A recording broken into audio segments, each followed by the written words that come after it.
The smell of roasted corn always lingered on Amina's clothes. It didn't matter how many times she washed them, or how much perfume she sprayed. That smoky scent followed her everywhere. That morning, she stood in front of the mirror in her small, shared university hostel room, smoothing the hem of her cheap blouse. She looked beautiful, in a simple way, but something in her eyes carried quiet resentment. Her mother had just called. "Amina, my daughter, how are you?" Her mother asked over the phone. "I am fine, Mummy, but I'm almost late for lectures, so I'll call you later." Amina replied hurriedly. "All right, my daughter, I just wanted to hear your voice. Take care, okay?" As the call terminated, Amina sighed. Her mother's voice was warm and soft, but to her, it was a reminder of everything she wanted to escape. Mama Kudi's corn stall sat at the junction near the busiest bus park in their community. She wore her usual faded blouse and wrapper and tie-dye piece of cloth around her head to keep the heat off her hair. That afternoon, as Amina walked past the stall on her way to meet her friends, she spotted her mother Mama Kudi fanning the fire, sweat glistening on her forehead. "Amina," her mother called out to her excitedly, waving a roasted corn wrapped in paper. Amina froze. From a distance, she heard the familiar laughter of her university friends. 3 girls dressed in clean jeans and fake designer bags, walking towards her. She forced a smile, pretending not to hear her mother. Mama Kudi called out again, louder this time. "Amina, my baby." The 3 girls turned. "Wait, Amina, is that your mom?" one of them asked, surprised. "No, God forbid," Amina said almost immediately. "She's just someone I know from our street." They all laughed lightly and continued walking. Mama Kudi's hand dropped, confusion clouding her face as her daughter disappeared into the crowd. She smiled weakly to herself as she muttered, "Maybe she didn't hear me." But she did. Amina's world was divided neatly in two: the life she wanted and the life she was born into. At school, she spoke fake polished English. She avoided her mother's calls in public, and she always laughed at jokes about poor market women. At home, she was withdrawn, always rushing to her room and avoiding her mother's eye contact. Every night, Mama Kudi returned from the stall smelling of smoke and corn, her hands trembling with exhaustion. She would count the money she realized from sales for the day, small crumpled notes, and then she would peek into Amina's room. "Amina, are you hungry?" she would ask. "No, Mama, I'm just very tired," Amina would reply. Mama Kudi would smile anyway and say, "Okay, I'll keep some food in the pot for you, in case you get hungry later." One afternoon, Amina's roommate, Beezy, was scrolling through Instagram. "See this girl, oh," Beezy said. "Her mom owns that big restaurant by the highway known as Madam T's Kitchen. That woman is really enjoying life." Amina hesitated, then smiled faintly. "My mom has something like that too," she lied. Beezy's jaw dropped. "Wow? Are you serious? You mean your mother owns that big place near the roundabout?" Amina nodded, her heart pounding. "Yes, she just doesn't like attention." From that moment, the little lie grew legs. Her friends began calling her Madam T's daughter. They expected luxury, respect, and money. Amina enjoyed the new attention she got, the feeling of finally belonging. She started dressing better, borrowing clothes to keep up appearances, and posting pictures with fancy captions. One Saturday morning, the sky was pale blue and harmless. Beezy and 2 others followed Amina to visit her mother's restaurant. Amina's heart pounded as they neared the bus park. "Is this the shortcut?" Beezy asked. "Yes," Amina whispered, her throat dry. And then they saw it. The roasted corn stall. It was small, crooked, with smoke rising in uneven curls. And there, smiling through sweat, was Mama Kudi. "Amina, my daughter," she cried happily, dusting her wrapper. "Welcome. Are these your friends?" she said happily, pointing at the girls. The girls froze. Beezy blinked. "Hold on. Is this the restaurant you were talking about?" Amina felt her chest cave in. "Absolutely not. I just came to say hi to this woman.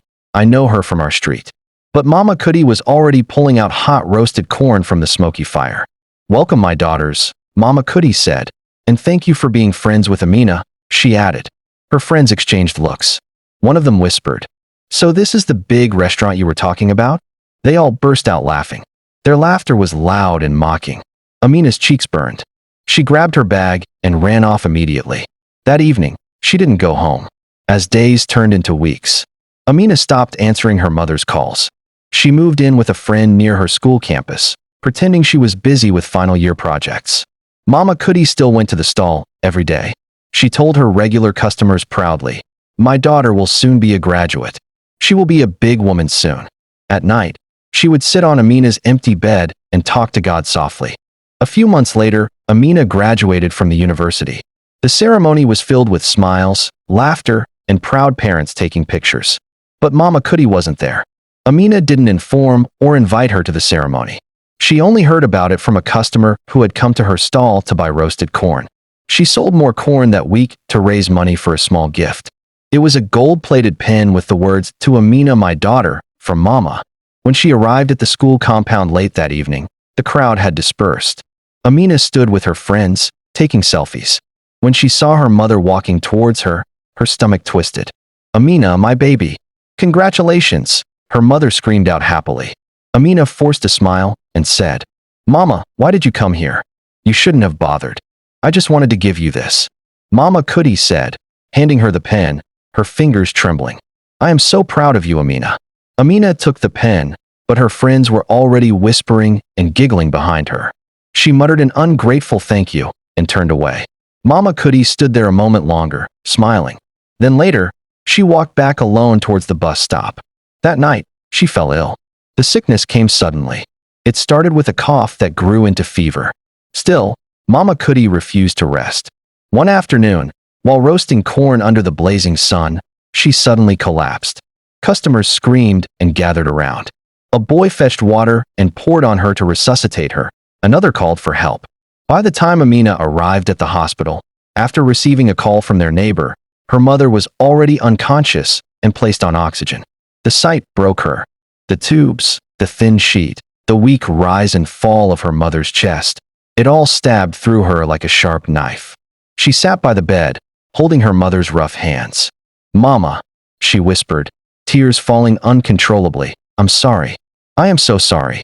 Few days later, when Mama Kudi woke, her eyes moved slowly toward her daughter. "Amina," she called out with a low voice, "you came?" Amina nodded, sobbing. "I've been so wrong, Mummy." Mama Kudi smiled faintly, her lips dry. "You're not wrong, my child. You're just young, and the world is going too fast." Amina shook her head. "No, Mama. I lied about you. I told people you were someone else. I told them you owned a restaurant." Her mother's eyes glistened with tears, but she still smiled. So that's why you stopped coming home. I thought maybe you forgot me." Amina buried her face in the bedsheet. "Mama, I was ashamed. I wanted to be like others. I forgot you were the one who built my life with these hands." Mama Kudi raised her trembling fingers and touched Amina's cheek. "Smoke never shames me, Amina. If my hustle gives you life, then I did not suffer in vain." Amina cried so hard the nurses had to calm her down. 2 weeks later, Mama Kudi was discharged. She was still very weak, but she insisted on returning to her stall to continue her roasted corn business. But when she arrived, she found a surprise. Amina had repainted the stall, replaced the rusty grill, and put up a bright wooden sign which read, "Mama Kudi's Corn." That morning, for the first time, Amina stood beside her mother, fanning the fire. Her friends passed by, stunned. Someone took a picture and posted it online. The caption read, "She's not ashamed of where she came from." The picture went viral. But Amina didn't care. For her, it wasn't about the internet. It was about peace. Weeks passed. Customers doubled. Mama Kudi's smile returned. Amina started a small business plan of creating clean packaged roasted corn for supermarkets, naming it Kudi's Fire. The brand grew. But every evening, no matter how busy she got, Amina still came to the roadside stall to help her mother. Sometimes they would sit quietly, listening to the hiss of corn against firewood, watching the sun melt behind orange clouds. One evening, a cool breeze swept through the market. Amina knelt beside her mother, wiping her hands with a clean towel. "Mama," she whispered, "do you remember the day I walked past you like I didn't know you?" Mama Kudi chuckled softly. "I remember small. My heart hurt that day." Amina's eyes filled with tears. "I wanted to be someone else. But now I see that I'm already someone because of you." Her mother smiled, cupping her face. "You see? The same smoke you hide from is what built your fire." Amina hugged her tightly. The smell of smoke filled her lungs again, but this time, it was comforting. It smelled like home. In a world that celebrates glitter, never forget the hands that worked in dust to build your light. Never be ashamed of humble beginnings. Please like this video, share, and subscribe to our channel for more exciting stories.